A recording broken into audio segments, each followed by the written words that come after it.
उसका सिलेक्शन हुआ 658 नंबर से। मतलब जब वो जगी, बेहोश हो गई, जब वो जगी तो पेपर जा चुका था। मेहनत करने वालों से ना हार भी डरती है।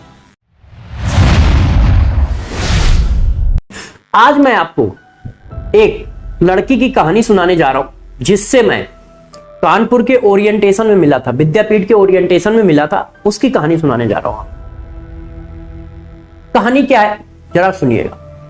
सबसे पहले क्या है, वो बच्ची एक गांव की थी, तो उसको यही नहीं पता था कि नीट के पेपर का लेवल क्या है। तो उसने अपना 12th पास किया और एडमिशन बीएससी में ले लिया। बीएससी का फर्स्ट ईयर कर रही थी, पहला साल। तो उसके किसी फ्रेंड ने या रिश्तेदार ने नीट का पेपर दिया होगा। वो पेपर उसके हाथ लगा, ठीक है। तो उसने देखा यार ये इसमें तो बहुत सारे क्वेश्चन हमें आते हैं, इसमें बहुत सारे क्वेश्चन हमें आते हैं, ठीक है। तो उस बच्ची ने क्या किया, कहा कि नहीं अब हम नीट की प्रिपरेशन करेंगे, और उसने बीएससी छोड़ी, नीट की प्रिपरेशन पे आ गई। नीट की प्रिपरेशन पे आ गई। अब जरा समझिए, ठीक है। कहीं इधर उधर लोकल से उसने कोचिंग की, इधर उधर लोकल से उसने कोचिंग की, और जब वो पेपर देने गई तो समझिएगा, जब वो पेपर देने गई तो शायद कोविड आ चुका था, पहला कोविड था। तो उसको चक्कर आ गए या बीमार पड़ गई, जिसकी वजह से उसने पेपर ही नहीं दिया, उसका पेपर छूट गया। मतलब जब वो जगी, बेहोश हो गई, जब वो जगी तो पेपर जा चुका था। मतलब पेपर में 10-15 मिनट रह गए थे और उसके पास इतनी ताकत भी नहीं थी कि वो पेपर दे पाए। उसने पेपर नहीं दिया। फिर उसने क्या किया, अब अगले साल की बात आई। तो अगले साल उसने क्या किया, अपना यकीन 2.0 जो आपका बैच है पिछला वाला, उसने ज्वाइन किया। यकीन 2.0 ज्वाइन किया। क्यों? क्योंकि उसको पता था कि उसकी प्रिपरेशन इस लेवल पे नहीं है। मगर आप इस बात को देखो, आप इस बात को देखो, पेपर में उसके कई बार मुसीबत आई। मतलब किसी बच्चे का यदि पेपर इस वजह से छूट जाए क्योंकि वो पेपर देते समय बेहोश हो गया या कोई बीमार था, तो उसको कितना सदमा लगता है, उसको कितना सदमा लगता है, कितना सदमा लगता है। और उसने फिर यकीन 2.0 का पेपर, मतलब यकीन 2.0 का बैच लिया। अब गौर समझिएगा, फिर भी उसके पास कुछ ना कुछ प्रॉब्लम आती रही। मतलब उसकी तबीयत खराब रही, ठीक है। और भी गांव की था, तो गांव में आप जानते ही हो खेती का भी इतना सारा काम होता है, घर का भी इतना सारा काम होता है। तो उसने बताया कि सर हर 15-20 दिन में हमें हमेशा यह लगता था कि हमें पढ़ाई छोड़ देनी चाहिए, हम इतना सारा टाइम कैसे निकालें। तो मैंने कहा फिर तुम क्या करते थे? तो उसने एक बात कही कि सर हमने बस एक ही लॉ को फॉलो किया। मैंने कहा क्या, कौन सा लॉ? उसने कहा सर यदि मेहनत करते हुए हमारा नहीं होता है तो हमें पश्चाताप कभी नहीं होगा कि हमने अपना पूरा बेस्ट एफर्ट नहीं दिया। ज्यादा से ज्यादा क्या होगा, नहीं होगा। वो तो जब हम हिम्मत हार जाएंगे तो भी तो नहीं होगा। मगर यदि हिम्मत से हम डटे लगे हैं और पढ़ाई कर रहे हैं तो चांसेस तो हैं हमारे होने के। तो उसने कहा सर हमने तो बस ये सोच लिया था कि यदि हम छोड़ते हैं तो भी हमारा नहीं होगा, और यदि हम इन सब चीजों से लड़ते हुए पढ़ाई करते जाते हैं तो क्या होगा, हो सकता है हमारा हो जाए। और फिर उसने कहा कि सर लास्ट तक हमारे पास ये सिचुएशन आ गई थी कि टेस्ट में हमारे 650 नंबर, 690 नंबर, 680 नंबर तक आने लगे थे लास्ट तक जाते जाते। और फिर उसका सिलेक्शन हुआ 658 नंबर से, 658 नंबर से। तो मैंने कहा कि चलो तुम ये बताओ, तुम्हारे सिलेक्शन में सबसे बड़ा रोल किसका है? ईमानदारी से बताना। मैंने कहा ईमानदारी से बताना। तो उसने एक बार तो ये कहा कि सर पीडब्ल्यू के टीचर्स। मैंने कहा ये अब साइड में रख दो, ये तो भाई जिनका सिलेक्शन हो रहा उसमें उनका रोल है, मगर और कोई बात बताओ, ऐसी बात जो बच्चों को सुननी चाहिए। ये बात तो हर बच्चा जानता है कि भाई हाँ यदि सिलेक्शन हो रहा है तो टीचर का अपना रोल है। मैंने कहा इसको किनारे रखो, क्योंकि मेरा इंटरेस्ट इस बात पे नहीं था कि टीचर का रोल है ना, कि भाई हाँ सर्वेश सर ने पढ़ाया है, तरुण सर ने पढ़ाया है, एमडी सर ने पढ़ाया है, ठीक है, एमआर सर ने पढ़ाया है इसलिए हो रहा है, पंकज सर ने पढ़ाया है।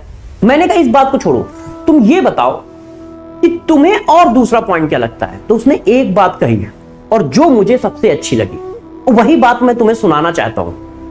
बस वही बात, जानते हो क्या, कि सर मुझे लगता है मैंने जो लड़ना नहीं छोड़ा, मुसीबतों से लड़ते हुए पढ़ना नहीं छोड़ा, इस वजह से भी मेरा सिलेक्शन हुआ, इस वजह से भी मेरा सिलेक्शन हुआ।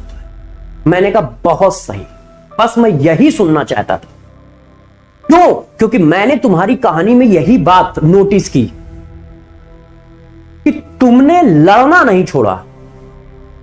ये नहीं हुआ कि हथियार डाल दो यार, अब 3 दिन यार पापा की तबीयत भी खराब है, मम्मा की तबीयत भी खराब है, तो हमें जाके उस पिताजी और माताजी बोलती थी, वो पापा मम्मी तो हम लोग बोलते हैं कि पिताजी की भी तबीयत खराब हो गई थी, एक बार कोविड हो गया, माताजी को भी कोविड था, तो हम जाके खेती का काम करते थे, हम जाके भैंस को चारा लगाते थे, तो हमें 2-3 दिन 5 दिन तो पढ़ने का टाइम 0 ही हो जाता था, क्योंकि खाना भी बनाना होता है, गांव के घर शायद बड़े बड़े होते हैं तो उनको साफ भी करना होता है।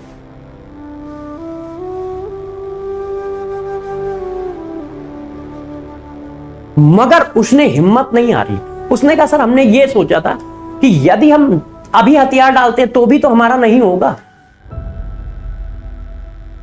तो वही बस मैं तुम्हें कहना चाहता हूं, हथियार मत डालो। बैकलॉग आए तो बैकलॉग पूरा करने की कोशिश करो। बीमार हो जाते हो तो उससे उठो और लड़ने की कोशिश करो। पढ़ने में कम मन लगता है तो अपने मां बाप को देखो कि किचन में इतनी गर्मी में माताजी आपकी कैसे खाना बना रही हैं, मां आपकी कैसे खाना बना रही है। पिताजी को देखो कि वो अपने लिए नए कपड़े नहीं ले सकते, मगर तुम्हें नए कपड़े बनाकर पहनाकर और क्लासे करा रहे हैं। ये पैसे कहां से आ रहे हैं? उस चीज से थोड़ा मोटिवेशन लो और पढ़ाई पे जान लगाओ, पढ़ाई पे जान लगाओ, पढ़ाई पे जान लगाओ। और मैं इस बात की गारंटी देता हूं कि तुम में से बहुत सारे बच्चे होंगे जो किसी ना किसी समस्याओं से जूझ रहे होंगे, जो किसी ना किसी समस्याओं से जूझ रहे होंगे।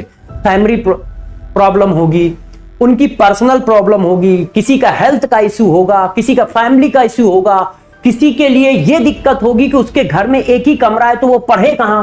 किसी के पास तो यह भी दिक्कत हो सकती है मेरे दोस्त कि रात रात भर उसके गांव में लाइट ही नहीं आती है, रात रात भर उसके गांव में लाइट नहीं आती है, तो वो दिए में या लालटेन में पढ़ रहा है।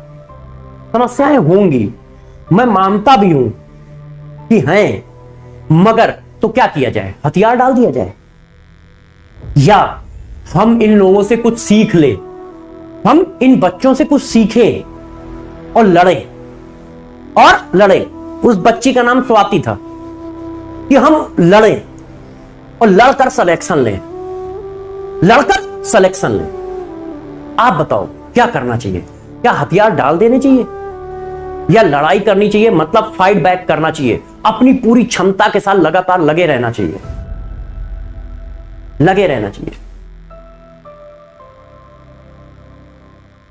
तो देखो यार, यदि आपको सूरज बन के चमकना है, यदि आपको सूरज बन के चमकना है तो ध्यान रखिएगा, सूरज की तरह तपना भी पड़ेगा, सूरज की तरह तपना भी पड़ेगा। यदि आप सूरज बनकर आसमान में चमकना चाहते हो तो बेटा सूरज की तरह तपना भी पड़ेगा आपको, सूरज की तरह तपना भी पड़ेगा, तभी ये पॉसिबल हो सकता है, तभी ये पॉसिबल हो सकता है। तो जो बच्चे थोड़ी मोड़ी एनर्जी से पढ़ रहे थे वो क्या करें? बाउंस बैक करें और फिर से अपनी जान झोंके, पूरी ताकत के साथ पढ़ाई करें, पूरी ताकत के साथ पढ़ाई करें। और मेहनत करने वालों से, मेहनत करने वालों से ना हार भी डरती है, मेहनत करने वालों से हार भी डरती है, क्योंकि वो 1-2 बार तुम्हें हरा पाएगी, आगे चलकर वो हथियार डाल देगी कि यार ये बंदा जो है ना, ये बंदा जो है टूटने वाला नहीं है। तो मेहनत करने वालों से हार भी डरती है कि हम इनको कब तक हरा पाएंगे।